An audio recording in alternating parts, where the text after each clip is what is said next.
नमस्कार, मैं बलजीत ढाका आप सभी का इस प्रेजेंटेशन में स्वागत करता हूं। आज बहुत ही इंपॉर्टेंट और इंटरेस्टिंग क्वेश्चन होने वाले हैं। 50 क्वेश्चन होंगे, बहुत इंटरेस्टिंग क्वेश्चन होंगे। हो सकता है क्वेश्चन आपको आ रहे हो फिर भी गलत करेंगे तो आपका भी एक अलग से इंटरेस्ट बनेगा कि मेरे से गलत क्यों हो रहा है।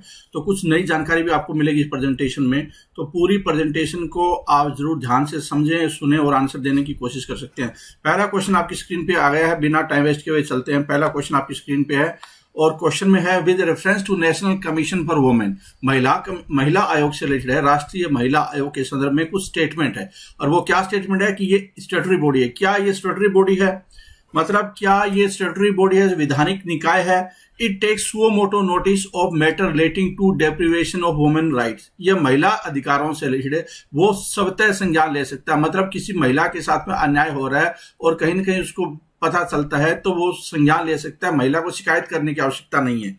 दूसरी स्टेटमेंट ये बोलती है। और तीसरी स्टेटमेंट क्या बोलती है? तीसरी स्टेटमेंट बोल रही है among the 5 member of the commission,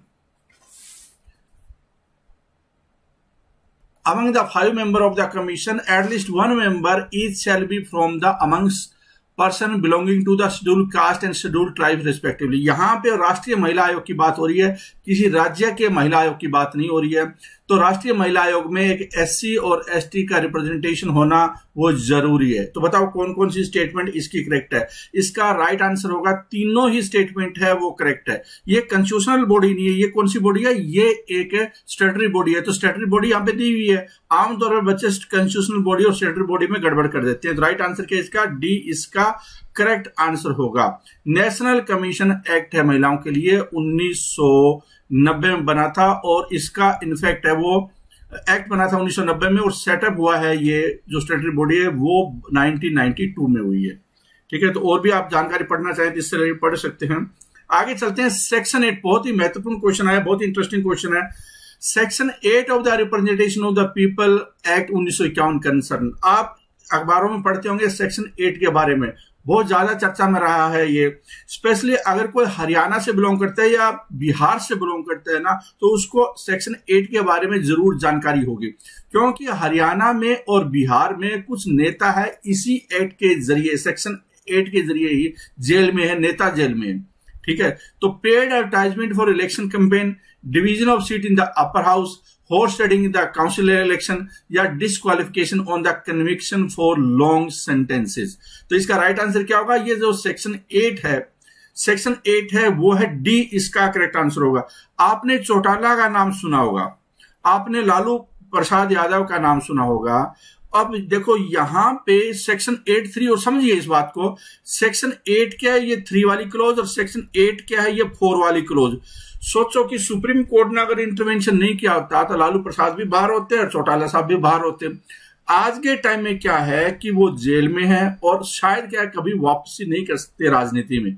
ठीक है, अब देखिए क्या मामला है।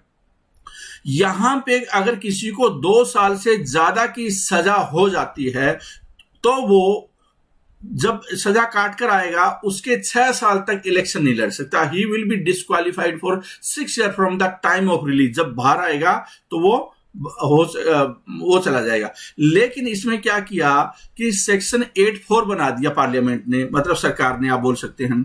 एमपी, एमएलए और एमएलसी से रिलेटेड अगर उनको देखो ध्यान से कि सजा होती है तो 3 महीने का ट्रायल पीरियड होगा और जब तक फैसला नहीं आता है, मतलब वो ऊपर अपील कर सकता है। अगर फैसला नहीं आता है तब तक क्या है कि वो इलेक्शन वगैरह लड़ सकता है, एमपी एमएलसी कंटिन्यू रहेगी। इसका मतलब क्या है? जो सेक्शन 8(3) है और सेक्शन 8(4) बना दिया तो दूसरे को एक दूसरे को कॉन्ट्रेडिक्ट कर रहे हैं। एक में तो सजा दी जा रही है, दूसरे में क्या है कि सजा को लंबा खींचा, मतलब सजा आपको है ही नहीं, ये माना जा रहा है। तो सुप्रीम कोर्ट ने 2013 में सेक्शन 8(4) है, इसमें ये मान लिया कि ये तो संविधान का उल्लंघन है, कानून का उल्लंघन है, ये मान लिया। और डिस्क्वालिफिकेशन, जब वो एक बार कोई कोर्ट ने उसको सजा दे दी तो वो डिस्क्वालीफाई माना जाएगा। वो अपील करता रहे लेकिन वो डिस्क्वालीफाई माना जाएगा। तो सुप्रीम कोर्ट ने ये दे दिया, वरना इसका सेक्शन 8(4) का बहुत ज्यादा मिसयूज हो सकता था। मतलब वो जेल से बाहर हो सकते थे। आज के टाइम वो बाहर नहीं हो सकते या इलेक्शन नहीं लड़ सकते। ठीक है, समझ में आई होगी बात। आगे चल लेते हैं। अगला क्वेश्चन है विच ऑफ द फॉलोइंग। तो इसका राइट आंसर क्या था उसका? इसका डी आंसर था। विच of the following come under the judicial power of the president of India? Bharat के राष्ट्रपति से रिलेटेड कुछ है, न्यायिक शक्तियां क्या है? भारत के राष्ट्रपति के पास न्यायिक शक्तियां कौन सी है इसमें? चीफ जस्टिस और जजेस ऑफ द सुप्रीम कोर्ट और हाई कोर्ट की अपॉइंटमेंट करना, नंबर 1। नंबर 2 क्या है कि एक कमीशन का अपॉइंट करना एससी और एसटी के कंडीशन से रिलेटेड, बैकवर्ड क्लास के कंडीशन से रिलेटेड। तीसरा है अटॉर्नी जनरल ऑफ इंडिया की अपॉइंटमेंट करना, या इसमें से कोई भी जुडिशियल पावर नहीं है। तो इसका राइट आंसर क्या होगा? इसका जो राइट आंसर है वो होगा appointment of the chief justice and जजेस ऑफ द सुप्रीम कोर्ट और हाई कोर्ट। ये उसके अंतर्गत आता है, जुडिशियल पावर के तहत इसके आएगा राष्ट्रपति के द्वारा।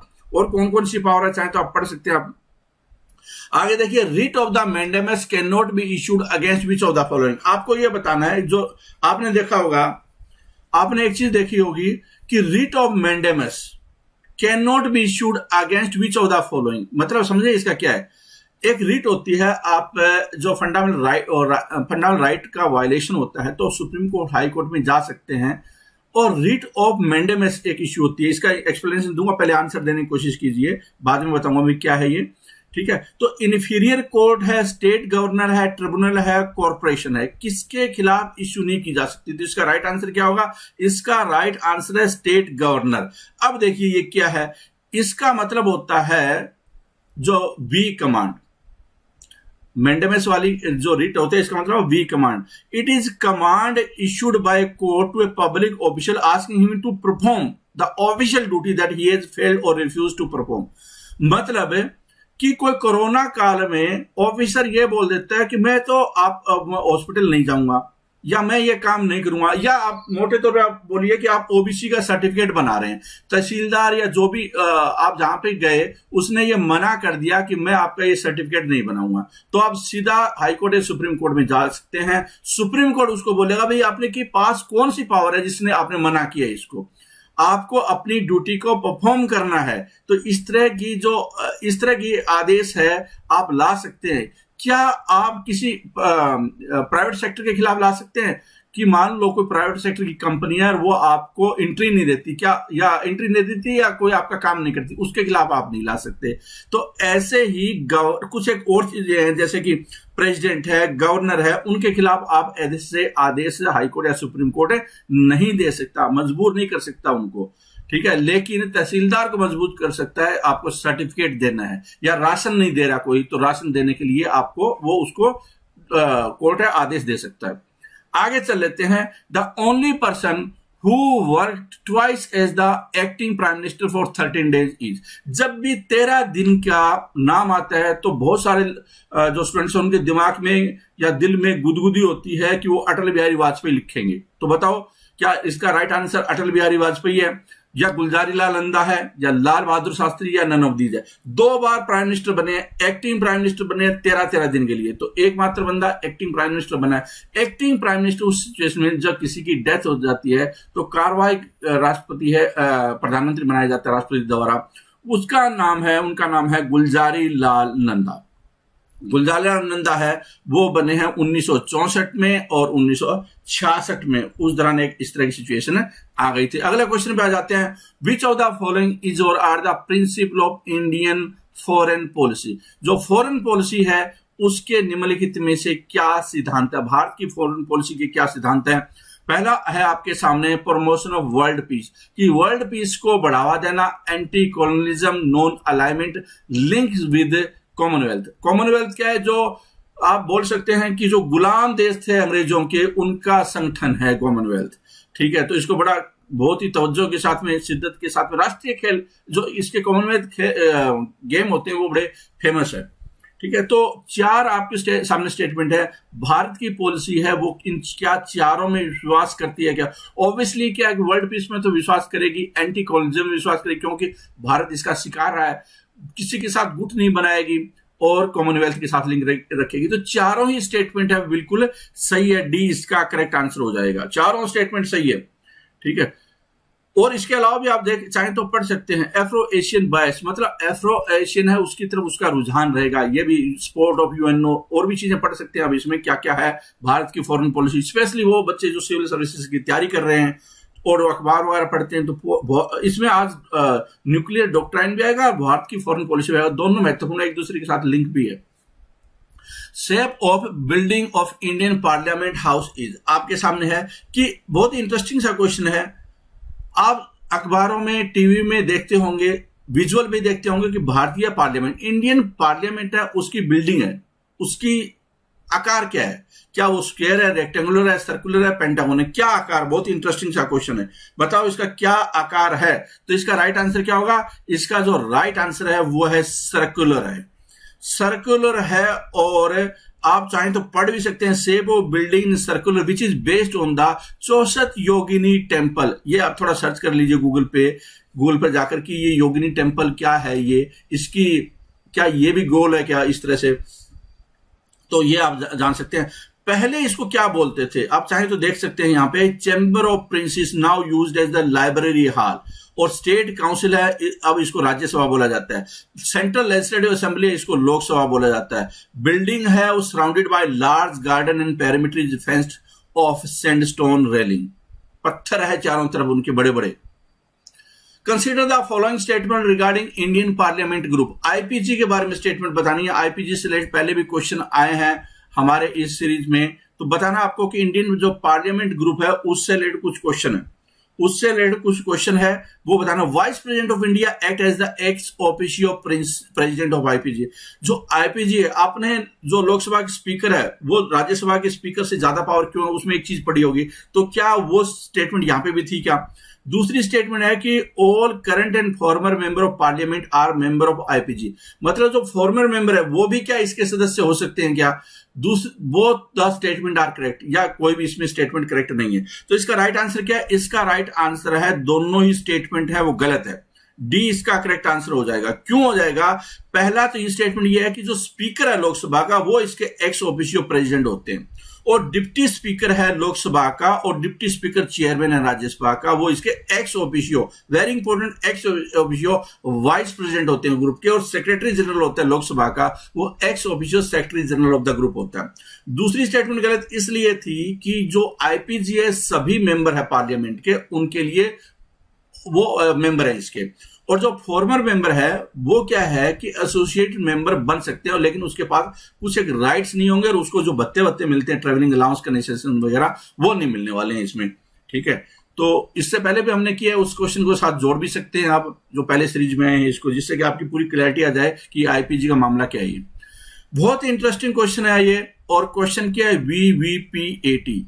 आपने इसका जिक्र सुना होगा, जब भी इलेक्शन होते हैं तो विपक्ष शोर मचाता है, यहां तक कि विपक्ष इलेक्शन कमीशन को बाइस्ड बोलता है, सुप्रीम कोर्ट है उसके ऊपर भी टिप्पणी होती है, और यहां तक कि इंटरनेशनल मीडिया वो भारत के इलेक्शन के ऊपर कई बार टिक्का टिप्पणी भी करने में हेजिटेट नहीं करता, आप ये भी बोल सकते हैं। तो ये वीवीपीएट है, वो क्यों है? कई बार हम बात करते हैं कि मशीन, इलेक्ट्रॉनिक मशीन है, वोटिंग मशीन है, वो टेम्पर हो गई है, तो हाई कोर्ट या जो इलेक्शन कमीशन आता है तो वो बोलता है कि नहीं, हम वीवीपीएटी का इस्तेमाल करते हैं और ये इस बात का प्रूफ है।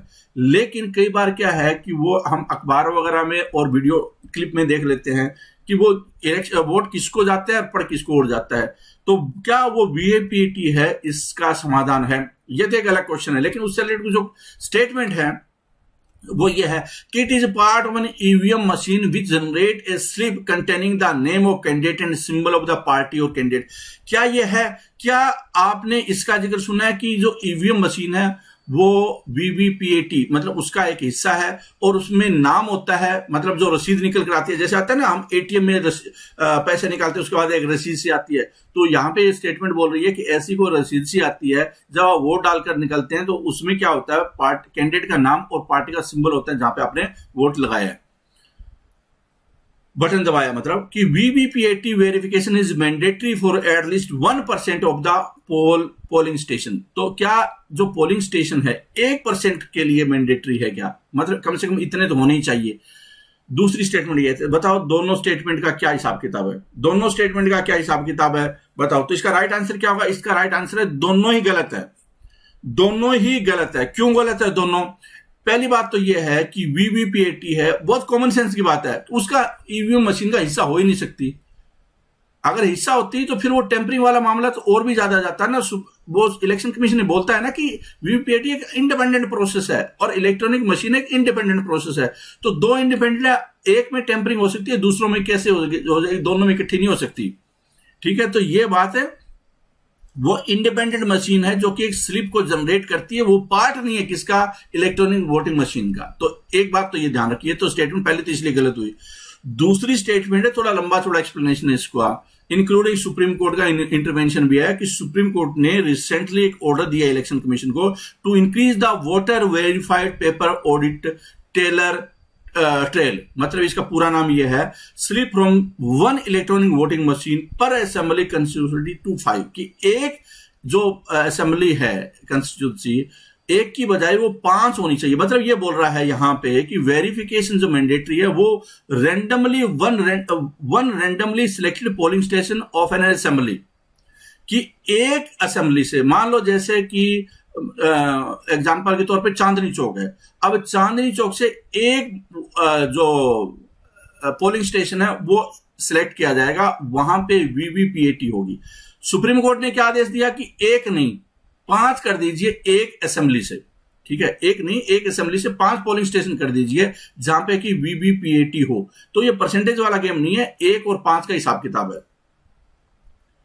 आगे देख लेते हैं the oldest member who ever serve the Indian parliament. मतलब ऐसा कौन सा सबसे ज्यादा बुजुर्ग, आपने ये तो जरूर सुना होगा, हमारी इस प्रेजेंटेशन में जो सीरीज में ये भी सुना होगा कि पार्लियामेंट में हम युवा बोलते हैं जब 60 साल से उम्र चली जाती है। 60-65 साल वाले को युवा नेता बोलते हैं। ठीक है, तो युवा की डेफिनेशन राजनीति में कुछ अलग है। यहां पे आपको बताना, और जो गवर्नमेंट कर्मचारी होता है 58 में अलग अलग जगह पे रिटायर हो जाता है, 58, 59 इस तरह से रिटायर हो जाता है। बताना है आपको कि वैसे तो पॉलिटिशियन कभी रिटायर नहीं होते, जितना ज्यादा बुजुर्ग होगा उतनी संभावना उसकी बढ़ती जाती है। लेकिन फिर भी बताना आपको सबसे ज्यादा बुजुर्ग पार्लियामेंटेरियन आज तक कौन रहा है, मतलब सबसे ज्यादा उम्र दराज कौन रहा है जिसने कि इतनी उम्र में उसके बाद में उसका अंत हुआ। ठीक है, तो इसका राइट आंसर क्या होगा? इसका राइट आंसर है वो है रिशांग केसिंग। सी इसका करेक्ट आंसर होगा, रिशांग केसिंग, और इसकी उम्र थी 2014 में। आप चाहें तो पढ़ सकते हैं पूरा, ये मणिपुर से संबंधित थे। ये काफी लंबे समय तक मणिपुर के मुख्यमंत्री रह चुके थे, 1980 से लेकर 1988 तक, फिर 94 से लेकर 97 तक। ये मणिपुर में फुंगयार डिस्ट्रिक्ट है, वहां से संबंध है इनका। ठीक है, 2014 में राज्यसभा से रिटायर हुए थे। उस टाइम में उनकी उम्र 93 थी। उस टाइम में उनकी उम्र क्या है? 93 थी। तो ये सबसे ज्यादा बुजुर्ग रह चुके हैं। ठीक है, अब कई बार क्वेश्चन होते हैं ना, रामविलास पासवान से भी रिलेटेड बच्चे कुछ कंफ्यूज हो सकते हैं। रामविलास पासवान से रिलेटेड बच्चे कुछ कंफ्यूज हो सकते हैं। वो एक अलग सबसे ज्यादा बार चुनने वाले, वो इस तरह के जो क्वेश्चन होते हैं ना उस कैटेगरी में आएंगे। बहुत सारी इंफॉर्मेशन है उसके बारे में भी, थोड़ा अलग से हमारा क्वेश्चन आएगा उस पर, तो वो जरूर देखेंगे। Consider the following statement regarding nuclear doctrine of India. आपका क्वेश्चन यहां पे है, consider the following statement regarding, देखो एक वहां पे पहले फॉरेन पॉलिसी की जो डॉक्ट्राइन थी, हमारे सिद्धांत थे, उनका जिक्र आया था। यहां पे न्यूक्लियर डॉक्ट्राइन का जिक्र आया है। तो आपको थोड़ा इसको समझना भी है और कई कॉन्टेक्स्ट में समझना है। पहला स्टेटमेंट है, nuclear retaliatory attacks can only B authorised bye civilian political leadership. मतलब क्या इसका कि सिविलियन पॉलिटिकल लीडरशिप, मतलब आर्मी फैसला नहीं करेगी, डिफेंस फोर्सेस फैसला नहीं करेगी कि जब न्यूक्लियर अटैक करना है किसी के ऊपर है तो वो पॉलिटिकल लीडरशिप करेगी। पहली स्टेटमेंट तो ये है। तो ये हमारी न्यूक्लियर डॉक्ट्राइन क्या बोल रही है कि हम जो पॉलिटिकल लीडरशिप है वो डिसाइड करेंगे कि अटैक करें या न करें, अगर कोई हमारे पास हमारे खिलाफ अटैक करता है तो। दूसरी statement, non use of nuclear weapon against non nuclear weapon state, कि हम जिनके पास के परमाणु हथियार नहीं है हम उनके खिलाफ यूज नहीं करेंगे न्यूक्लियर वेपन। मतलब बांग्लादेश, श्रीलंका, अगर इसको कभी भी हमारे न्यूक्लियर वेपन है उसके बारे में चिंता करने की आवश्यकता नहीं है। डरना है किसी को थोड़ा बहुत है या ज्यादा डरना है तो पाकिस्तान ज्यादा डर ले और चाइना भी डरे, तो क्योंकि उनके पास न्यूक्लियर वेपन है तो हम उनके खिलाफ कर सकते हैं। दूसरी बात। तीसरी बात, building and maintaining A credible minimum deterrence, कि हमारे पास न्यूनतम एक प्रोग्राम होगा। मतलब हम ये नहीं है कि इसको झड़ी लगा देंगे और असला इकट्ठा कर देंगे दुनिया भर का। हम सिर्फ क्या है कि अपने आप को बचाने के लिए एक मिनिमम डिटरेंस जितनी आवश्यकता होती है वही बिल्ड करेंगे, वही मेंटेन करेंगे। ऐसा नहीं है कि हम इस पे मतलब 200 बम बना दिए, 400 बम बना दिए, उसकी रेस में लगे रहेंगे। तीन हमारी पॉलिसी, तीन स्टेटमेंट है, आपको बताना है कि इसका कौन कौन सी इसमें से करेक्ट है। एक स्टेटमेंट, जब पुलवामा अटैक हुआ था तो भारत ने रिटालिएट किया था और पाकिस्तान के जगह पे कुछ जाकर टेररिस्ट कैंप है उन पे अटैक किया था। उसके बाद भारत में इलेक्शन भी था, कुछ लोगों ने उस नजर से भी देखा, और इलेक्शन में भी एक न्यूक्लियर डॉक्ट्राइन की बात आई थी, जब एक सभा में नरेंद्र मोदी ने यह बोला कि हमने बम है वो जो न्यूक्लियर है वो कोई दिवाली में पटाखे जैसे बजाते हैं उसके लिए नहीं रखे। इस तरह की स्टेटमेंट दी थी उन्होंने कि पटाखे, हमें कोई पटाखे थोड़ी हमारे पास में, हम तो दिवाली के लिए सजाकर थोड़ी रखे हैं। मतलब उस टाइम में उनको याद दिलाया गया कि आपकी जो न्यूक्लियर डॉक्ट्राइन पॉलिसी है उसकी आप सम्मान कीजिए और भड़कीली स्टेटमेंट मत दीजिए। हालांकि वो पॉलिटिकल स्टेटमेंट थी, भारत की न्यूक्लियर डॉक्ट्राइन का उसके साथ कोई लेना देना नहीं था, लेकिन वो चर्चा में थी उस टाइम में न्यूक्लियर डॉक्ट्राइन। अगर आप समझना चाहते हैं या कुछ याद रखना चाहते हैं पॉलिटिकल स्टेटमेंट है, तो इस पर्टिकुलर क्वेश्चन से इसका राइट आंसर क्या होगा? इसका राइट आंसर होगा वो डी होगा। ठीक है, इसका राइट आंसर क्या होगा? इसका जो राइट आंसर है वो होगा डी। तीनों ही स्टेटमेंट है वो करेक्ट है। और भी देखिए भारत की क्या क्या डॉक्ट्राइन है। ये जो सिविल सर्विस की तैयारी कर रहे हैं, 2003 में भारत ने अडॉप्ट किया था। ये जब परमाणु अटैक हुआ था, भारत के खिलाफ बहुत सारे प्रतिबंध लग गए थे और भारत की जो इकोनॉमिक सिचुएशन है उसको काफी ज्यादा नुकसान पहुंच रहा था, तो भारत ने उसके जवाब में न्यूक्लियर डॉक्ट्राइन ने वो अनाउंस की थी कि हम इन मुद्दों पर हम अब फोकस रखेंगे। Which of the following are recognised as the consumer rights in India? आपको यह बताना है कि कंज्यूमर राइट्स है भारत में, उसको कौन कौन से रिकॉग्नाइज्ड है। आपको पता होगा कंज्यूमर एक्ट है वो 2019 में नए सिरे से बना और उसके तहत है कि बताओ, right to consumer education, right to be protected from all kind of hazardous goods, right to be heard in all decision making process related to consumer interest. तो ये तीन स्टेटमेंट बताओ कौन कौन से आपके पास राइट है। क्या आपको एजुकेट होना किसी पर्टिकुलर चीज पे वो राइट है क्या? मतलब कि आप कोरोना के टाइम में जो होता है ना वो कीटाणु मारने के लिए अलग कोई साबुन दे रहा है और कोई कुछ और बेच रहा है, ठीक है, तो उसके लिए आपको वो बताए पूरी कि भैया इसमें ये है, ये आपका राइट है जानना। इस तरह की स्टेटमेंट है यहाँ पे ये। तो बताओ कि कौन सी स्टेटमेंट करेक्ट है। इसमें तीनों ही स्टेटमेंट करेक्ट है, मतलब डी इसका करेक्ट आंसर हो जाएगा। डी है इसका करेक्ट आंसर हो जाएगा। मार्च 15 एवरी ईयर है वो वर्ल्ड कंज्यूमर राइट डे मनाया जाता है और आपके पास में 6 कंज्यूमर राइट है। आपके पास में 6 कंज्यूमर राइट है और ये क्या क्या है वो आप चाहें तो यहां पे देख सकते हैं, ठीक है। और आपने कभी इस्तेमाल भी किया नहीं किया वो बता देना। आगे देख लेते हैं, which of the following statement regarding judicial restraint are correct. Judicial restraint एक देखो, एक आपने जुडिशियल एक्टिविटीजम मतलब कि जुडिशरी जरूरत से ज्यादा एक्टिव हो गई है और वो जो एग्जीक्यूटिव या लेजिस्लेटिव फंक्शन ऑर्गन है उसके मामलों में दखलंदाजी कर रही है। तो ये बहुत ज्यादा आरोप लगाए थे, स्पेशली जब अटल बिहारी वाजपेयी की सरकार थी उस टाइम में वो सरेआम भाषणों में भी अटल बिहारी वाजपेयी वो ये बात बोल देते थे कि संयम रखना चाहिए जुडिशरी को, ये बात होनी चाहिए। फिर यूपीए के काल में भी आया था। मतलब इस दौरान क्या है कि सरकारें थोड़ी कमजोर थी क्योंकि गठबंधन की सरकारें थी। जैसे आज उल्टा है, आज जुडिशरी है ऐसा लगता है कि रेंगने स्टार्ट हो गई, सरकार के प्रेशर में काम कर रही है, तो उस टाइम में उल्टा होता था। तो वहां पे एक सुप्रीम कोर्ट ने खुद ही संज्ञान लिया और उन्होंने को महसूस हुआ कि उनकी छवि खराब हो रही है और जरूरत से ज्यादा एक्टिव है, तो उन्होंने जुडिशियल रिस्ट्रेंट है उसकी डॉक्ट्राइन को फॉलो किया। बताना आपको कि it is against the concept of balance of power, it violates the independence of judiciary, it recognizes the equality of other two branches with the judiciary। बताओ कौन सी स्टेटमेंट है इसमें करेक्ट है। वैसे तो मैंने आपको आंसर दे दिया है एक्सप्लेनेशन में, तो इसका राइट आंसर क्या है? इसका राइट आंसर है वो है सी, इसका करेक्ट आंसर हो जाएगा सी, इसका करेक्ट आंसर हो जाएगा। जो दूसरे ऑर्गेन है, जो दूसरी ब्रांचेस है गवर्नेंस की, एक होता है एग्जीक्यूटिव और दूसरी होता है लेजिस्लेटिव, उसका सम्मान करना है। 2007 में एक जजमेंट दिया था सुप्रीम कोर्ट ने, और सुप्रीम कोर्ट को एहसास हो गया था कि ये भैया जरूरत से ज्यादा ही आप एक्टिव हो गए हैं और बैलेंस करनी है पावर, मतलब वो एक दूसरे के मामलों में हस्तक्षेप न करे। ठीक है, तो इस तरह की चीजें आई थी। तो स्टेटमेंट क्या है, तीसरी करेक्ट है। चाहे तो आप पूरा पढ़ भी सकते हैं, चाहे तो पढ़ सकते हैं। आगे देख लेते हैं, Which of the following can be considered as the significance of a NITI Aayog? Question यहां पे आ गया है कि which of the following can be considered as the significance। यहां तक कि ये वाला क्वेश्चन है।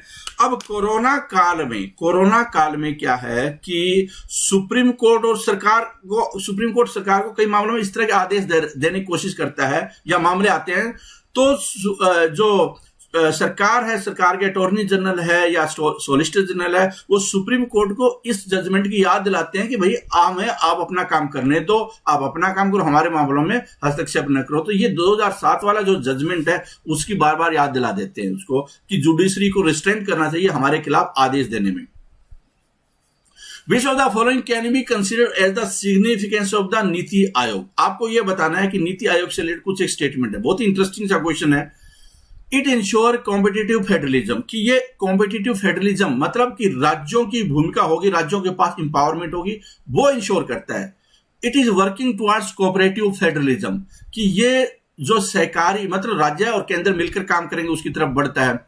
It has been mandatory to ensure greater accountability in ministries, कि मिनिस्ट्रीज में ज्यादा अकाउंटेबिलिटी इंश्योर करता है, या ऑल ऑफ दीज। बड़ा इंटरेस्टिंग सी बात है, ये बहुत ही इंटरेस्टिंग सी बात है कि नीति आयोग बना है तब से उनको यह बोला गया कि फेडरलिज्म, कोऑपरेटिव फेडरलिज्म, ये सारी बातें, इन तीनों स्टेटमेंट करेक्ट है। लेकिन क्या हकीकत है, मतलब काम है इसका ये सारा, लेकिन देखने में ऐसा लग रहा है कि प्राइम मिनिस्टर ही डिसाइड कर रहे हैं, कोई मंत्रियों के पास ज्यादा पावर है ही नहीं।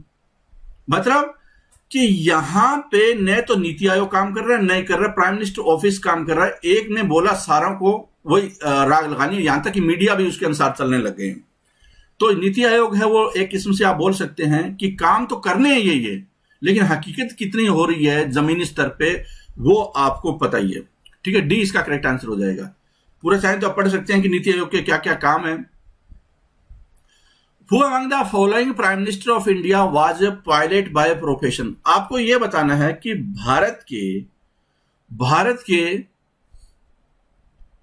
कौन से ऐसे प्राइम मिनिस्टर है जो कि पैसे से पायलट थे, मतलब कि वो विमान उड़ाते थे। इसका राइट आंसर क्या होगा? इसका जो राइट आंसर है वो है राजीव गांधी है इसका करेक्ट आंसर होगा। 1900 भारत के कौन से प्राइम मिनिस्टर रहे हैं राजीव गांधी? छठे प्रधानमंत्री रहे हैं 1984 से 1989 के दौरान ये, और यंगेस्ट प्राइम मिनिस्टर रहे हैं। 40 साल की उम्र में प्रधानमंत्री बने थे। यूनाइटेड किंगडम में उन्होंने एजुकेशन भी ली। 1966 में भारत आए, मतलब भारत पे कृपा की आकर, और प्रोफेशनल पायलट है वो बने थे इंडियन एयरलाइंस में। आगे चलते हैं। Cabinet committee on security consist of the following member. Cabinet committee security के ऊपर, मतलब कि सुरक्षा संबंधी मामलों पे कैबिनेट की कमेटी है। निम्नलिखित में से कौन कौन शामिल इसमें होते हैं? तो prime minister, ministry of home affairs, ministry of external affairs, ministry of road transport and highway. ठीक है, देखो एक तो होता है सेफ्टी वर्ड और एक होता है सिक्योरिटी। यहां पे सिक्योरिटी जिक्र है। सेफ्टी कहां पे होती है? रोड पे चले सेफ रहना चाहिए, वो वाली सेफ है। सिक्योरिटी कौन सी होती है? सेफ्टी और सिक्योरिटी में थोड़ा गूगल सर्च कर लेना अंग्रेजी में, मतलब तो कहीं कंफ्यूज मत हो जाना कि भैया रोड ट्रांसपोर्ट और सेफ्टी का हर रोज ऐड आती है, वीडियो आते हैं, सेफ्टी की बातें होती है, बड़े बड़े फाइन आजकल लगने लग गए सेफ्टी के नाम पे। आपके पास ड्राइविंग लाइसेंस नहीं है, पता नहीं कितने हजार का कई बार बिल बन जाता है। कई तो स्कूटी चलाते हैं, स्कूटी की कीमत इतनी है, उससे ज्यादा उनके चालान कट जाते हैं। एनीवे, तो बताना आपको कि सेफ्टी और सिक्योरिटी का थोड़ा मतलब समझिए। और सिक्योरिटी को कैबिनेट सिक्योरिटी है, उसमें कैबिनेट कमेटी ऑन सिक्योरिटी है, उसमें कौन कौन शामिल है? तो इसका राइट आंसर क्या है? इसका बी करेक्ट आंसर होगा। ये तीनों शामिल है, ये नहीं है शामिल। ठीक है, इसके अलावा चाहे तो आप पढ़ सकते हैं कि और कौन कौन से शामिल हैं। ये पूरे की पूरी टीम है, ये कैबिनेट कमेटी है। आगे देख लेते हैं, which of the following statement is correct regarding parliament house of India. Parliament house of India, Lok Sabha carpet green है, राज्यसभा कारपेट रेड है, दोनों में क्या फर्क है? जब आप टीवी में लोकसभा और राज्यसभा की कार्रवाई देखते हैं, कभी आपने नोट किया ये बात?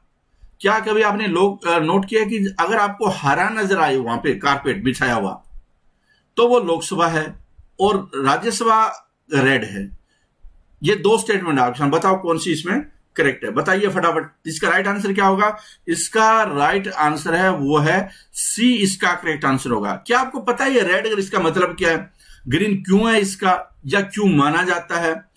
तो ग्रीन कलर है ना, वो रिप्रेजेंट करता है कि इंडिया वो एग्रीकल्चर लैंड है और पीपल है वो ग्रास रूट लेवल से जुड़े हुए हैं। People here are elected from grass root level. People का मतलब एमपी, यहां पे जो है वो ग्रास रूट लेवल से जुड़े हुए हैं।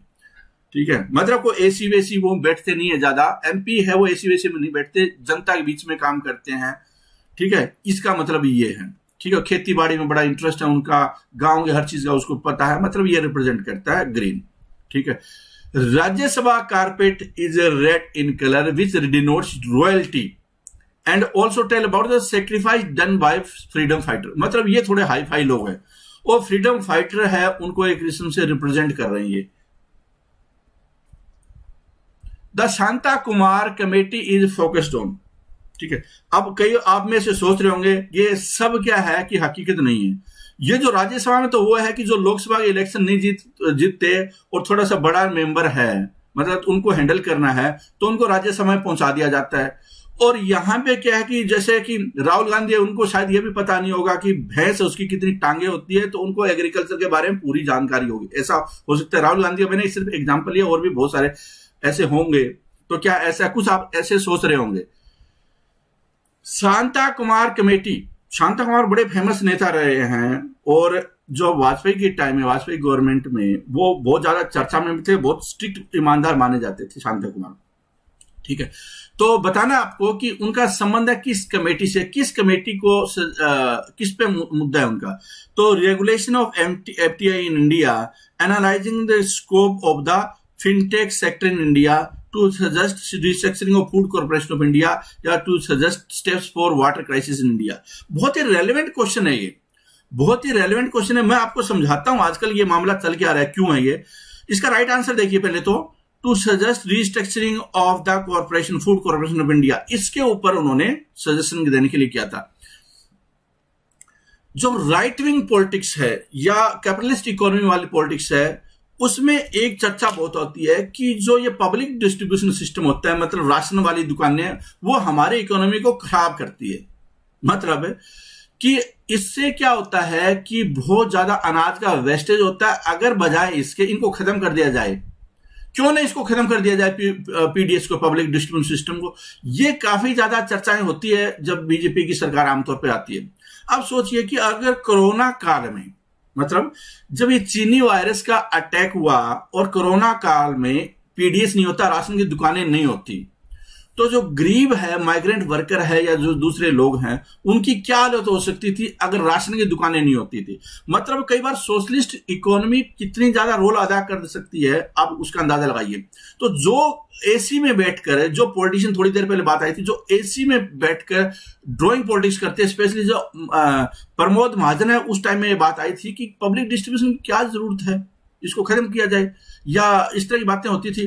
तो भाई पब्लिक डिस्ट्रीब्यूशन सिस्टम है जो ये राशन की दुकानें, वो इतनी ज्यादा इंपॉर्टेंट आज के टाइम में। अगर वो न होती तो कितने महंगे रेट पे अनाज मिलता है, क्या आप सोच सकते हैं? क्या आम आदमी है वो अफोर्ड कर सकता था? आज के टाइम में सरकार की जिम्मेदारी बन जाती है, पब्लिक डिस्ट्रीब्यूशन सिस्टम बन जाती है कि वो अनाज दे उनको, वरना पहुंचाते कैसे लोगों के पास में।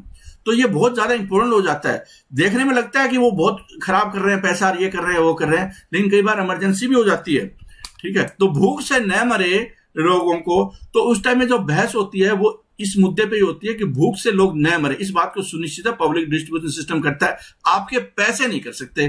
सी इसका करेक्ट आंसर होगा। आगे चल लेते हैं।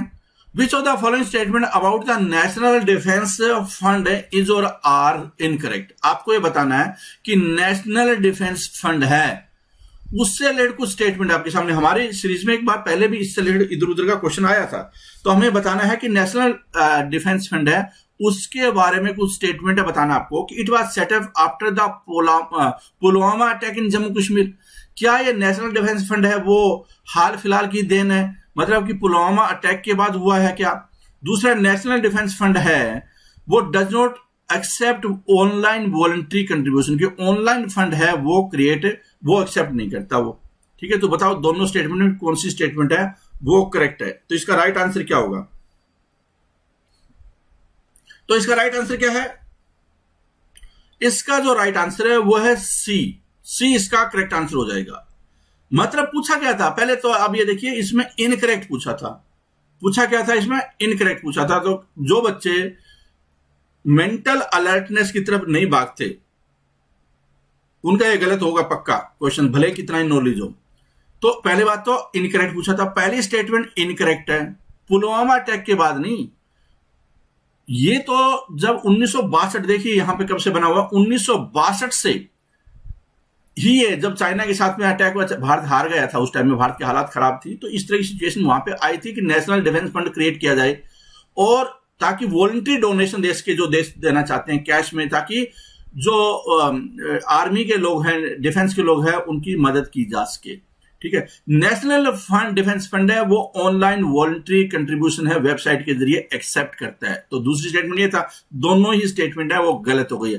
पूरी जानकारी आप चाहें तो इसको पढ़ सकते हैं कि ये कौन है, क्या करता है, पूरी जानकारी इसमें चाहे तो पढ़ सकते हैं। आगे देख लेते हैं, Khalistan dash is currently the youngest Indian member of parliament. अब देखो आज बुजुर्ग का जिक्र आया कि सबसे बुजुर्ग कौन है। ठीक है, अब आपको बताना है कि youngest Indian member of parliament कौन है, youngest Indian member of parliament कौन है। इसका भी काफी ज्यादा चर्चा में था ये मामला। ठीक है, तो बताना आप कौन है। इसका राइट आंसर क्या होगा? इसका राइट आंसर है चंद्रानी मुर्मू। चंद्रानी मुर्मू है 1900, आपके जो एज है उसी के अनुसार होगी। कुछ लोगों का ये बोलना है कि ये भी कंपटीशन एग्जाम की तैयारी करती, बाय चांस इसने मतलब कहीं कहीं आप थोड़ा पढ़ लीजिए इसके बारे में, थोड़ी सी है इस तरह की बात। गूगल पे सर्च करके थोड़ा देखिए इसकी हिस्ट्री भी, क्या मामला बनता है कि कैसे बीजू जनता दल उसके साथ जुड़कर और 2019 का इलेक्शन है वो जीता। Indian youngest Indian member of parliament currently है। आगे देख लेते हैं, which of these law in India have a bearing on health.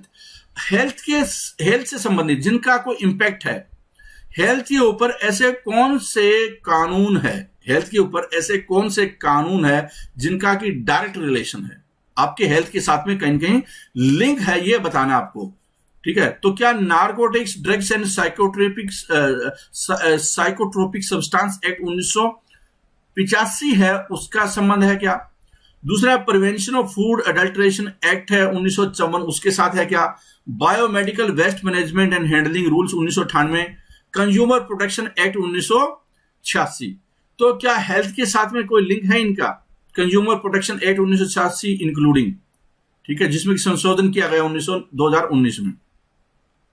बताओ इसका, चाहे तो आप 2019 में लिख सकते हैं इसकी जगह पे, जो संशोधित है, लेकिन जो बेस है वो तो कंज्यूमर प्रोटेक्शन एक्ट 1986 है। चलो देखिए क्या है इसका। तो इसका राइट आंसर क्या है? ये चारों ही आपके हेल्थ को कहीं ना कहीं प्रभाव डालते हैं। ऐसा नहीं है कि आपको ड्रिंक्स के नाम पे कुछ भी खिला पिला दिया जाए, कंज्यूमर कोर्ट में आप जा सकते हैं, कंज्यूमर प्रोटेक्शन एक्ट उस पर लागू जरूर होता है। ठीक है, तो इसका डी इसका करेक्ट आंसर हो जाएगा। आगे देख लेते हैं, which of the following statement regarding competition commission of India is और आर करेक्ट। आपको ये बताना, बहुत इंटरेस्टिंग है, ये भी बहुत ही इंटरेस्टिंग है ये क्वेश्चन भी। कंपटीशन कमीशन ऑफ इंडिया, ठीक है, बल्कि मैं अगर चाहूं तो एक क्वेश्चन और बना दूं इसके साथ में यस नो में, कि क्या ये कागजों पे है स्टेटमेंट ए, क्या ये वास्तव में काम करता है स्टेटमेंट बी, या बताओ दोनों में से कौन सी करेक्ट स्टेटमेंट है। एक तो ये भी क्वेश्चन बन सकता है आज के संदर्भ में इसके साथ में, क्यों वो मैं आपको बताऊंगा, पहले पढ़ लीजिए। It is constitutional body under article 325 of the constitution. Question क्या है कि ये कॉन्स्टिट्यूशनल बॉडी है क्या आर्टिकल 325 ऑफ द कॉन्स्टिट्यूशन, मतलब कि ये अलग है, काम कर रही है क्या, ये सरकार के अधीन काम कर रहा है, आप उस एंगल से भी इसको सोच सकते हैं। It was established to prevent activities that have an adverse effect on competition, कि ये कोई चीज कंपटीशन को किल ना करेगा, कंपनी उसकी एक्टिविटी को रोकता है।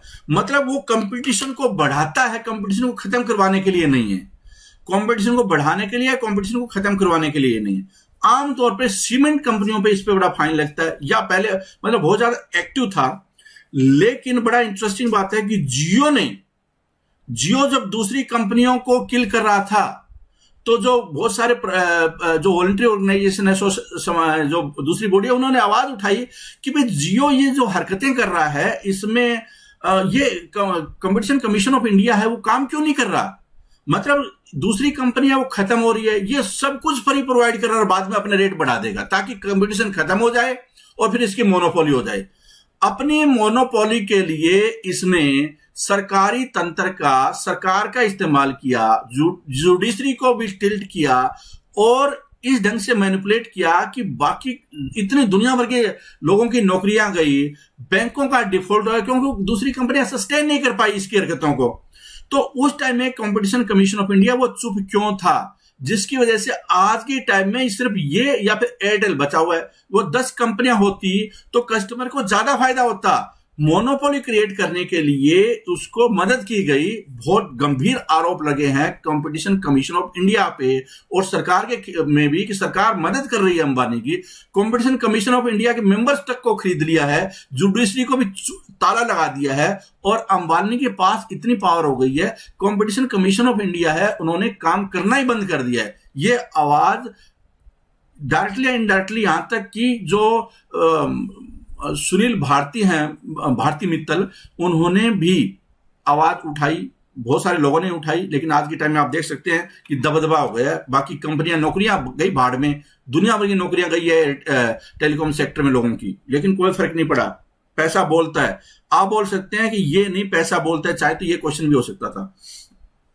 ठीक है, तो बताओ कि क्या है इसकी करेक्ट स्टेटमेंट, इसका राइट आंसर क्या है। इसका जो राइट आंसर है ये वाली सही है चीज, स्टेटमेंट ये गलत है, ये बी इसका राइट आंसर होगा। ये क्या है कि 2002 में हेल्दी कंपटीशन को बढ़ाने के लिए गवर्नमेंट ऑफ इंडिया ने एक्ट बनाया था, स्टैट्यूटरी बॉडी है। और ये क्या है कि जो कंपटीशन को तोड़े, मोनोपोली को क्रिएट न कर ले, उसकी एक्टिविटी को रोकता है। लेकिन ये क्या रोक पाया, ये आपके सामने भी क्वेश्चन है। What are the merits of simultaneous election. आपको बताना है कि साइमल्टेनियस इलेक्शन है, उसकी मेरिट क्या है। मतलब साइमल्टेनियस इलेक्शन क्या है कि लोकसभा और जितने भी विधानसभा है, इन सब के इलेक्शन अगर इकट्ठे कर दिया जाए तो उनकी मेरिट क्या हो सकती है। ठीक है, reduce expenditure of money and, यहां पे मेरिट की बात होती है, हो सकता है इनकी डिमेरिट भी बहुत हो, बल्कि इनफैक्ट मैं तो बोलूंगा कि डिमेरिट ज्यादा है। लेकिन अगर मेरिट की बात की जाए तो क्या है, रिड्यूस, ये भी चर्चा में रहा मामला काफी। Reduce expenditure of money and administration, continuity in policy and programme, it can be also means to corruption, कि करप्शन पे रोक लग सकती है। तो इसका राइट आंसर क्या है, ये सब्जेक्टिव टाइप का क्वेश्चन है, डी इसका करेक्ट आंसर होगा, डी इसका करेक्ट आंसर होगा। आगे देख लेते हैं क्वेश्चन, पूरा चाहें तो पढ़ भी सकते हैं कि क्या मामला है और ये क्यों चर्चा में रहता है। Which of the following is the competent authority to approve change in the name of a railway station on Indian Railway? मान लो एक अगर रेलवे स्टेशन है, उसका नाम चेंज करना हो, बहुत इंटरेस्टिंग सा क्वेश्चन है ये भी, रेलवे स्टेशन का नाम चेंज करना हो। आपने देखा होगा पीछे रेलवे स्टेशन के नाम भी काफी चेंज हुए हैं। ठीक है, तो रेलवे स्टेशन का नाम चेंज करना, कौन सा मंत्रालय या कौन सी अथॉरिटी है जो कि इजाजत देता है, अल्टीमेटली अप्रूव करता है, ये आपको बताना है। तो कौन है इसका राइट आंसर, इसका जो राइट आंसर है वो है union ministry of home affairs. देखने में ऐसा लगेगा कि आपको रेलवे मंत्रालय है, लेकिन ऐसा नहीं है, बी है इसका करेक्ट आंसर होगा, बी इसका करेक्ट आंसर होगा। जो रेलवे है ना, वो तो नो ऑब्जेक्शन सर्टिफिकेट को देगा, भाई हमें कोई ऑब्जेक्शन नहीं है, कर दो, नाम चेंज करना है। इसके अलावा जो स्टेट गवर्नमेंट है कंसर्न, उसकी recommendation, ministry of science technology की recommendation, surveyor general of India, department of post, कई मंत्रालय और डिपार्टमेंट इसमें लगते हैं। बड़ा प्रोसेस है, मतलब जहां पे सरकार का अगर दबाव हो तो 1 मिनट में ही चेंज हो सकता है। Who was the first Indian parliament to give a speech in Hindi to the United Nations General Assembly? ये क्वेश्चन एग्जाम में बहुत बार है, इसलिए यहां पे इसको रख दिया गया कि पहला भारतीय पार्लियामेंट्री कौन था जिन्होंने हिंदी में यूनाइटेड नेशन जनरल असेंबली में स्पीच दिया था। तो इसका राइट आंसर क्या होगा? इसका जो राइट आंसर है वो है अटल बिहारी वाजपेयी। ठीक है, अटल बिहारी वाजपेयी। ठीक है, उन्होंने बहुत बार हिंदी में स्पीच दिया था, हिंदी काफी अच्छी थी, कवि भी थे, तो इसलिए उन्होंने इसका इस्तेमाल किया। और भारत की जो आत्मा है, भारत के बहुत सारे मेजोरिटी है लोगों को वहां पे रिप्रेजेंट किया, आप ये भी बोल सकते हैं। पहले एक्सटर्नल अफेयर्स मिनिस्टर भी थे जिन्होंने कि हिंदी में स्पीच दिया।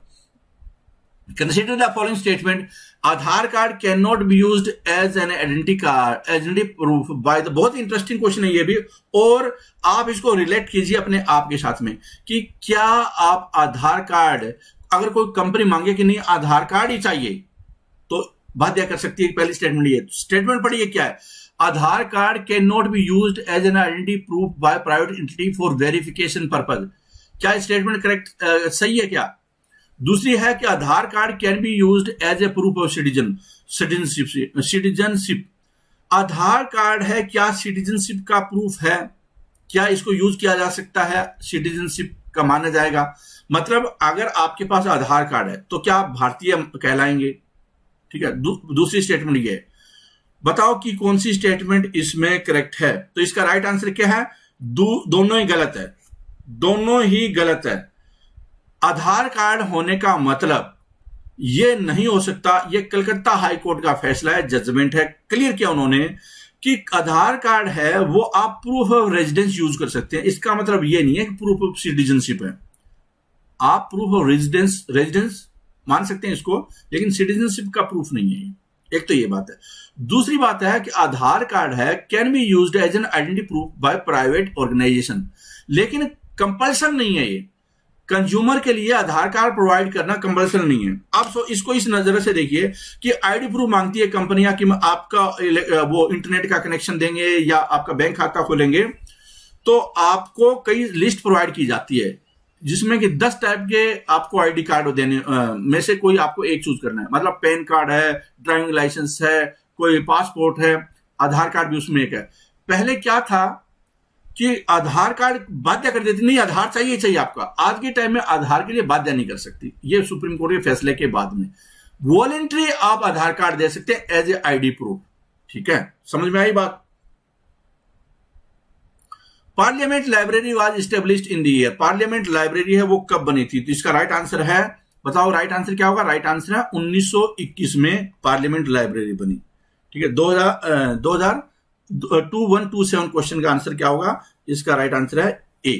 ठीक है, this library continued to serve members on a very modest scale for a number of years. Year 1950 में saw the beginning of systematic expansion of Parliament library collection both quantitatively and qualitatively. Which of the following is not a department under the Ministry of Personal Public Grievance and Pension? आपको ये बताना है, यह question आपके साथ कहीं कहीं attach होता है। क्यों होता है? क्योंकि जो बच्चे इस प्रेजेंटेशन को वही देख रहे होंगे जो कि गवर्नमेंट जॉब की तैयारी कर रहे होंगे, और स्पेशली वो देख रहे होंगे जिनके हायर लेवल के एग्जाम की तैयारी कर रहे होंगे, क्योंकि ये वाली प्रेजेंटेशन उन्हीं को समझ में आएगी जिनका बच्चों का लेवल ठीक ठाक है। तो कौन सा डिपार्टमेंट नहीं है? Department of personal and training, department of personal and career planning, department of administrative reforms and public grievances, department of pension and pensioner welfare. इसमें से जो ये डिपार्टमेंट है कौन सा नहीं है? तो बताना आपको। इस मंत्रालय के अंतर्गत एक मिनिस्ट्री होती है, उसमें कई डिपार्टमेंट होते हैं, कौन सा डिपार्टमेंट नहीं है? तो इसका राइट आंसर क्या है? बी इसका करेक्ट आंसर होगा, ये वाला डिपार्टमेंट नहीं है। कैरियर प्लानिंग है वो कोई डिपार्टमेंट ऐसा है ही नहीं, एग्जिस्ट नहीं करता। बी इसका करेक्ट आंसर होगा। आगे देख लेते हैं, आप चाहे देख सकते हैं कौन कौन सी डिपार्टमेंट है यहाँ पे। आगे है which of the following statement regarding tribunals in India is और आर करेक्ट। ट्रिब्यूनल्स का जिक्र आपने, न्यायाधिकरण का जिक्र सुना होगा, कैट का नाम सुना होगा आपने। ठीक है, Swaran Singh committee recommended adding constitutional provision regarding tribunals, और tribunal is an administrative body established for the purpose of discharging question judicial duties. बताओ कौन सी स्टेटमेंट इसमें करेक्ट है? मतलब ये एडमिनिस्ट्रेटिव बॉडी क्वेश्चन जुडिशियल फैसले करती है, एडमिनिस्ट्रेटिव बॉडी है, नेचुरल जस्टिस के आधार पर करती है। दूसरी स्टेटमेंट ये है, तो दोनों ही स्टेटमेंट है वो करेक्ट है, इसकी सी आंसर हो जाएगा। पूरा चाहे तो पढ़ सकते हैं, पूरी हिस्ट्री क्या है इसका, कब क्या मामला हुआ। Design of the supreme court seal, जो सुप्रीम कोर्ट की ठप्पा लगता है फैसले के ऊपर है, उस ठप्पा का डिजाइन है वो क्या है। सुप्रीम कोर्ट का ठप्पा का डिजाइन क्या है ये आपको बताना है। तो सुप्रीम कोर्ट के ठप्पे का डिजाइन है वो बताओ क्या है।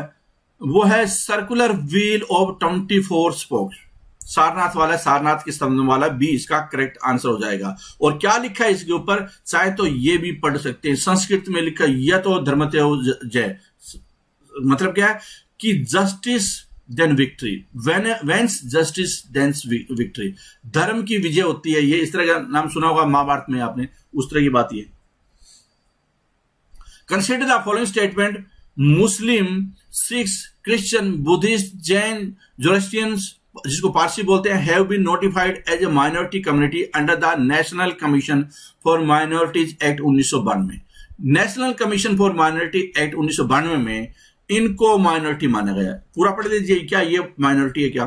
Prime minister 20 point programme for minority is a programme launched by Indian government in 2006 for welfare of religious minority. जो रिलीजियस माइनॉरिटी है, धार्मिक आधार पर माइनॉरिटी, उसके लिए भारत सरकार ने प्राइम मिनिस्टर का 20 सूत्री प्रोग्राम है वो 2006 में लॉन्च किया था।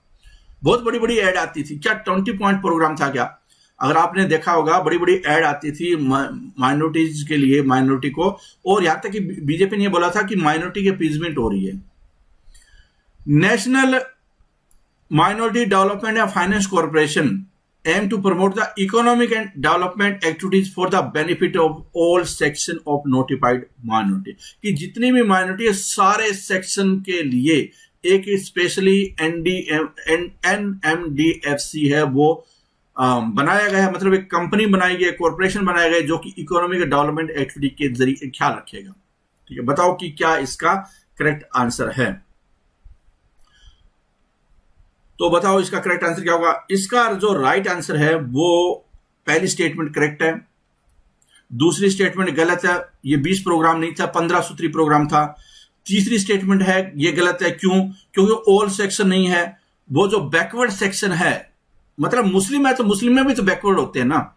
अगर पारसी है तो पारसी तो बहुत रिच कम्युनिटी है, पारसी बहुत रिच कम्युनिटी है, लेकिन हो सकता है कुछ इसमें भी गरीब हो, जैन में भी गरीब हो सकते हैं, बुद्धिस्ट में भी कुछ गरीब हो सकते हैं, तो बैकवर्ड सेक्शन है ना, उसके लिए ये है।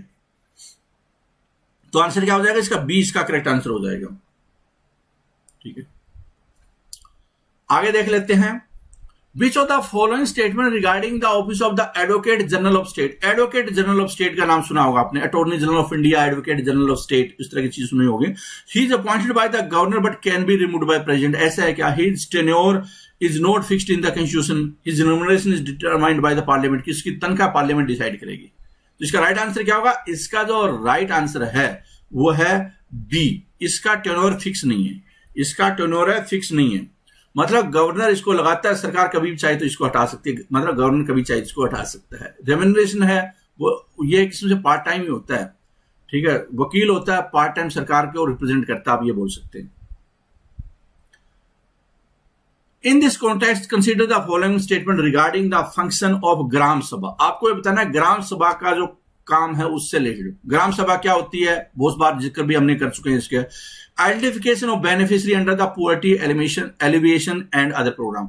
ये क्या करते हैं ग्राम सभा का काम कि जो गरीबी रेखा से नीचे हैं उनके प्रोग्राम, ये हमें देखना है कि कौन कौन से प्रोग्राम गरीबी को हटाने के लिए लॉन्च किए जा सकते हैं, पहचान करना, ये उसका काम है। Safeguard and preservation of the tradition and custom of the people, both statement are correct. तो राइट आंसर क्या होगा इसका? इसका जो राइट आंसर है वो है सी, दोनों ही स्टेटमेंट है वो करेक्ट है। जो दूसरी जो स्टेटमेंट थी वो 1996 का एक्ट है, उससे आप इसको इंटरप्रेट कर सकते हैं, उससे आप इसको इंटरप्रेट कर सकते हैं। अगला क्वेश्चन पे है with reference to the consumer protection act 2019 which of the following statement is correct? Consumer is defined as a person who buys any good और avail a service for consideration. Use करने के लिए अगर कोई service को avail करता है या क्या गुड इस्तेमाल कर, बेचने के लिए नहीं, यूज करने के लिए कंज्यूमर कहलाता है।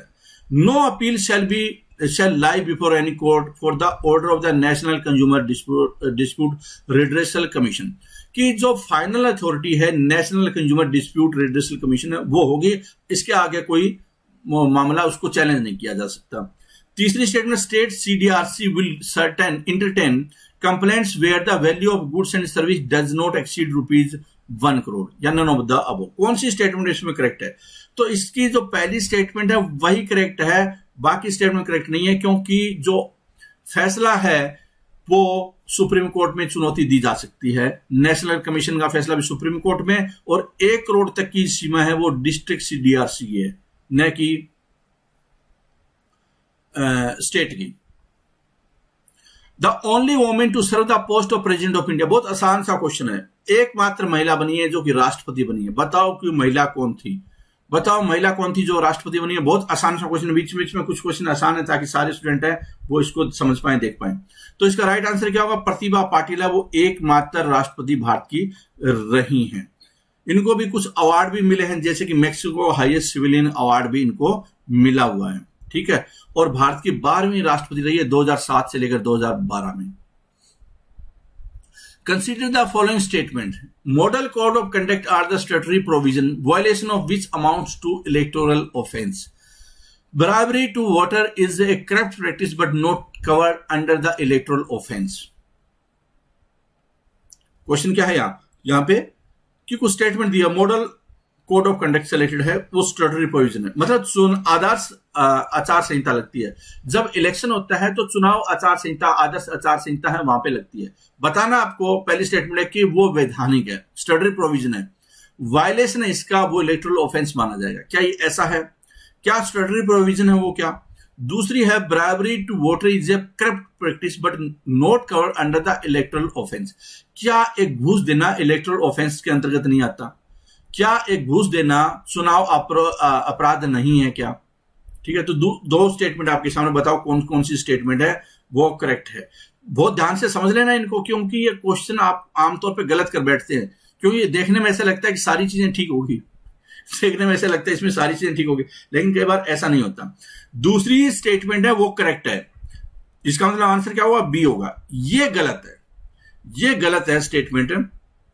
क्यों गलत है? क्योंकि ये स्टैट्यूटरी नहीं है, ये नॉन स्टैट्यूटरी है। ये सेट ऑफ नॉर्म्स है जो कि इलेक्शन कमीशन ने बनाए, सभी पॉलिटिकल पार्टी से बात करके कंसेंसस से ये नॉर्म्स बनाए गए हैं, रूल्स बनाए गए हैं। ये कोई कानून नहीं है। मॉडल कोड ऑफ कंडक्ट क्या है? कानून नहीं है, ये क्या है? नॉर्म्स है। समझ में आई बात? और IPC की धारा 171 के तहत ये ब्राइब है, ब्राइबरी अपराध है। Name of viceroy's house was change to, जो वाइसराय का हाउस था उसको चेंज कर दिया गया था 15 अगस्त 1947 को, जब भारत आजाद हुआ। बताओ कि वो क्या है? ये क्वेश्चन भी बहुत सारे बच्चे गलत करेंगे, पक्का ये वाला क्वेश्चन गलत करने वाले हैं क्वेश्चन बहुत सारे स्टूडेंट। तो इसका राइट आंसर क्या होगा? इसका जो राइट आंसर है वो गवर्नमेंट हाउस है। इसका राइट आंसर क्या है? गवर्नमेंट हाउस है। बच्चे क्या करेंगे? वो राष्ट्रपति भवन लगा देंगे इसका आंसर। तो समझिए क्या है कि इसको पहले वाइसराय हाउस बोला जाता था, जिसका नाम चेंज करके गवर्नमेंट हाउस कर दिया गया था 15 अगस्त 1947 को, जब भारत आजाद हुआ। और बाद में इसको राष्ट्रपति भवन कर दिया गया डॉक्टर राजेंद्र प्रसाद के कार्यकाल में। तो इसको समझ लेना कि राष्ट्रपति भवन तो बाद में पड़ा है, 1947 को 15 अगस्त को इसको गवर्नमेंट हाउस बोला गया था। समझ में आई बात की क्या दिक्कत, क्यों गलत था, क्यों गलत कर सकते हैं बच्चे answer? Which of the following statement या which of the following parameter is or are used to define the office of profit? Office of profit का नाम बहुत आपने सुना होगा, ठीक है। Office in which control government in which control over appointment, removal and performance of the function is done by the government. Office in which the government has power of releasing the money, allotment of land, granting license. कि government है वो तनख्वाह देती है, appoint करती है, ये बातें इसमें है। तो इसका राइट आंसर क्या है? इसका राइट आंसर दोनों ही स्टेटमेंट करेक्ट है, दोनों ही स्टेटमेंट है वो करेक्ट है। चाहे तो आप पढ़ सकते हैं कि क्या है ये। Which of the following provision of the Constitution recognize the civil society in India? Civil society है, उसको रिकॉग्निशन कहां से मिलती है? उसका जिक्र क्या है? फंडामेंटल राइट में है क्या? Directive principle of state policy में, शेड्यूल 7 में? बताओ ऑल ऑफ दीज। तो इसका राइट आंसर क्या होगा? इसका राइट आंसर है ऑल ऑफ दीज। जो फंडामेंटल राइट है 19(1)(c), इसमें राइट टू फॉर्म एसोसिएशन और यूनियन है, उसके तहत civil society. Directive principle of state policy है, कोऑपरेटिव को प्रमोट करना रूरल एरिया में, वो सिविल सोसाइटी। और यहां पे जो शेड्यूल 7 है वहां पे भी सिविल सोसाइटी का जिक्र है।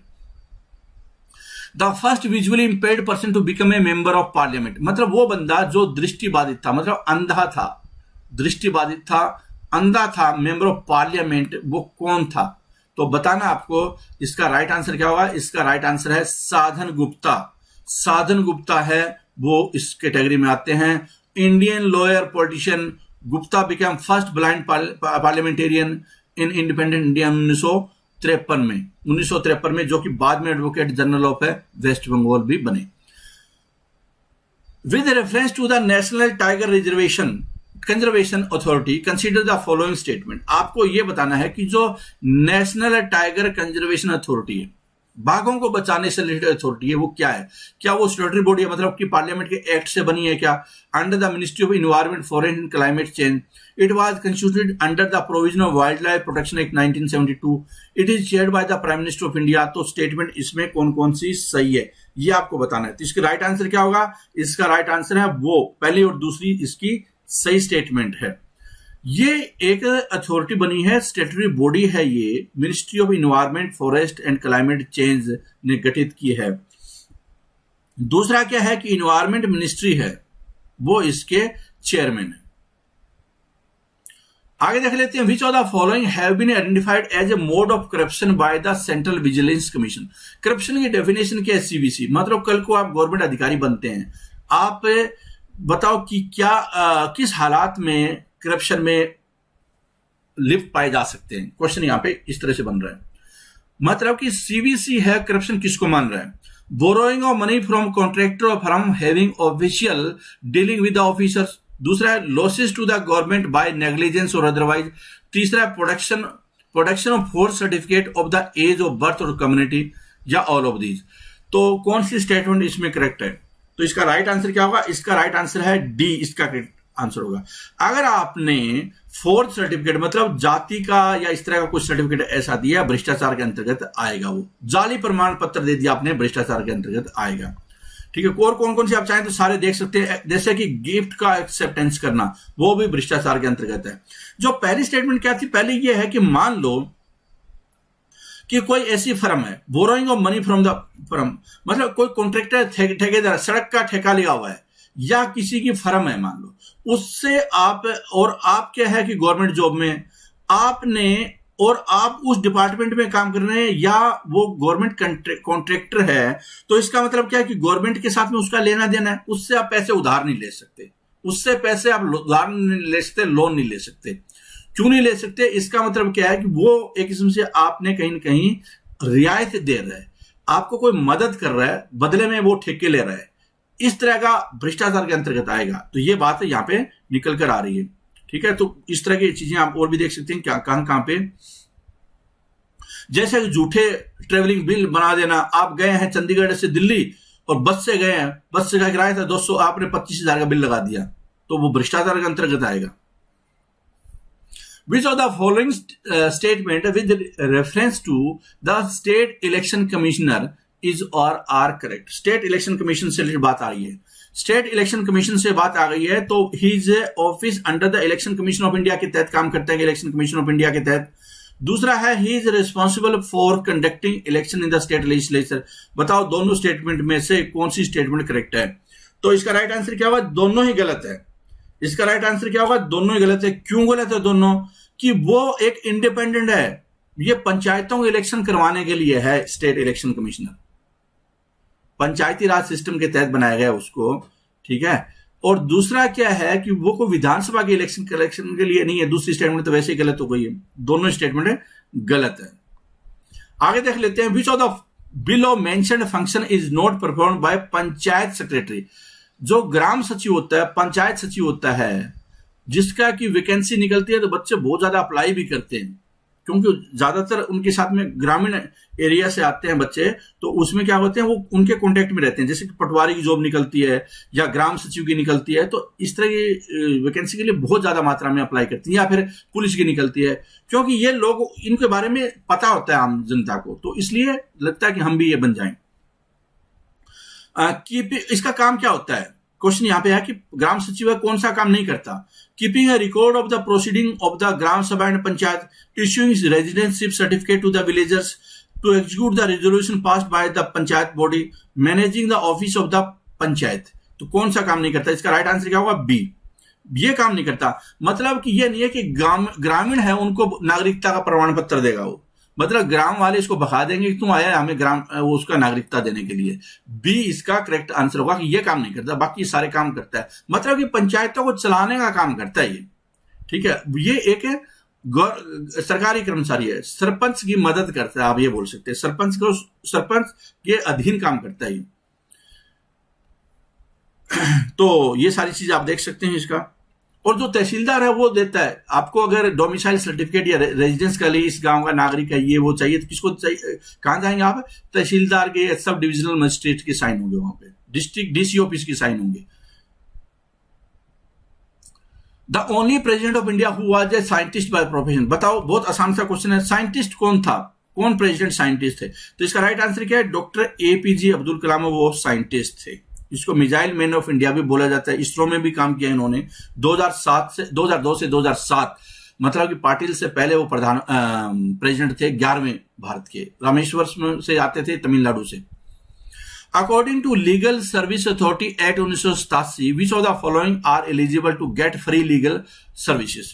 किसको फ्री लीगल सर्विसेज चाहिए? मतलब अगर आपके खिलाफ कोई मुकदमा हो जाए तो आप कोर्ट में वकील हायर करने में बड़े पैसे लगते हैं, हजारों में लाखों में लग जाते हैं, लेकिन कौन है ऐसा जिसको कि ये मदद मिल सकती है फ्री? उसको वकील या लीगल हेड मिलेगी। Industrial worker, person in custody, victim of natural and man made disaster, women and children. तो इसका राइट आंसर क्या होगा? इसका राइट आंसर है इन सभी को मिलेगी फ्री लीगल एड। डी इसका करेक्ट आंसर हो जाएगा। अगला क्वेश्चन देख लेते हैं। क्वेश्चन आ गया आपके सामने, और क्वेश्चन क्या है कि इन द, अच्छा ये आप चाहें तो आप पढ़ सकते हैं कि किस किस को फ्री लीगल एड मिल सकती है। At present, the dash is used for holding joint sitting of both the houses of parliament। कि जब दोनों ज्वाइंट सिटिंग होती है पार्लियामेंट हाउस में तो वो कहां पे होती है? नॉर्थ ब्लॉक में, साउथ ब्लॉक में, राष्ट्रपति भवन में, सेंट्रल हॉल में। तो इसका राइट आंसर क्या होगा? पार्लियामेंट का जो सेंट्रल हॉल है, शायद आप पढ़ भी सकते हैं क्या है ये सेंट्रल हॉल है, वहां पे मीटिंग होती है। 30 मीटर इसका डायमीटर है और बहुत ही हिस्टोरिकल इंपॉर्टेंस है इसकी। आप चाहें तो इसको पूरा पढ़ भी लीजिए कि क्या इसका रीजन है। यहां पे प्रेसिडेंट का जो अभिभाषण होता है वो भी यहीं पे होता है, सेंट्रल हॉल में पार्लियामेंट के, बड़ा है ना इसलिए यहां पे। The constitution of India authorise whom the determine the qualification and manner in which chairman and member of finance commission should be selected. संविधान में इस बात का जिक्र है कि जो फाइनेंस कमीशन है उसका चेयरमैन और मेंबर है उसको कौन डिटरमाइन करेगा, उसकी क्वालिफिकेशन ये होनी चाहिए। तो इसका राइट आंसर है कौन डिसाइड करेगा? पार्लियामेंट डिसाइड करेगी। बी इसका करेक्ट आंसर हो जाएगा। अगला क्वेश्चन है, which of the following are the jurisdiction of the central bureau of investigation. आपको यह बताना है कि सीबीआई है उसका काम क्या है, निम्नलिखित में जुरिडिक्शन क्या है, कौन सा न्याय क्षेत्र, अधिकार क्षेत्र आता है सीबीआई का? Cases concerning affairs of the central and state government, cases involving employees of central public sector undertaking and public sector banks, cases having international ramification, या all of these। बताओ कि कौन सा इसका करेक्ट आंसर होगा? तो इसका राइट आंसर हो जाएगा डी, सभी सीबीआई के दायरे के अंतर्गत आते हैं। सीबीआई का दायरा है वो काफी बड़ा है, यहां तक कि जो सीबीआई है वो स्टेट के मामलों में भी राज्य सरकार चाहे, जैसे कई बार होता है ना कि राज्य सरकार ने रिकमेंडेशन दे दिया है कि सीबीआई से इंक्वायरी करवाएगी इसकी, तो राज्य सरकार की अनुमति हो तो उसकी सीबीआई से इंक्वायरी हो सकती है। या फिर क्या सुप्रीम कोर्ट और हाई कोर्ट है वो डायरेक्शन दे कि भाई सीबीआई से इंक्वायरी होगी इसकी। कई इस तरह के मामले होते हैं, सीबीआई उसकी जांच करती है।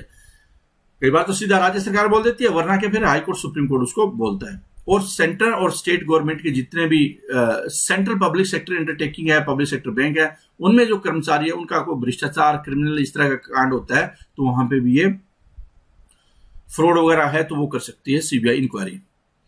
Who among the following was the first woman judge in a court? आपको ये बताना है who among the following। ये क्वेश्चन बहुत ज्यादा इंपॉर्टेंट है इसलिए इसको लिया गया है, और आमतौर पर स्टूडेंट बहुत ज्यादा कंफ्यूज होते हैं। इस क्वेश्चन के माध्यम से 2-3 क्वेश्चन और क्लियर हो जाएंगे। क्वेश्चन क्या है कि निम्नलिखित में से कौन पहली महिला जज थी किसी भी कोर्ट में? तो इसका राइट आंसर क्या होगा? इसका जो राइट आंसर है वो है एना चंडी। ये क्वेश्चन भी गलत कर सकते हैं बच्चे, एना चंडी इसका करेक्ट आंसर हो जाएगा। और एना चंडी का मामला क्या है? ये ये देखिए एना चंडी, उसने कोई लॉ स्कूल ज्वाइन किया 1927 में, बार 1929 में किया था, फर्स्ट ग्रेड जिला मुंसिफ 1937 में बनी, फर्स्ट एवर डिस्ट्रिक्ट जज 1948 में, और केरला हाई कोर्ट की जज थी, वो सेकंड लेडी थी जो जज अपॉइंट हुई थी 1959 में। इसके अलावा फर्स्ट लेडी जज है वो of not only the apex court of India, पहली महिला न कि सुप्रीम कोर्ट की बल्कि एशिया की भी थी, वो थी फातिमा बीवी। She became a supreme court जज 1959 में। और लीला सेठ है, पहली महिला जज थी दिल्ली हाई कोर्ट की, और पहली जज थी जो कि चीफ जस्टिस बनी थी किसी स्टेट हाई कोर्ट की 1991 में। तो ये जो फातिमा बीवी है, लीला सेठ है, एना चंडी, तीनों ही इंपॉर्टेंट है, तीनों अलग अलग रूप में जजेस के मामलों में अलग अलग पहले बनी हुई है। तो आप ये तीनों जरूर याद रख लें, ठीक है। तो उम्मीद करता हूं कि ये सारे क्वेश्चन आपको समझ में आए होंगे, किए होंगे। इस प्रेजेंटेशन में इतना ही। Thank you very much for watching this. All the best.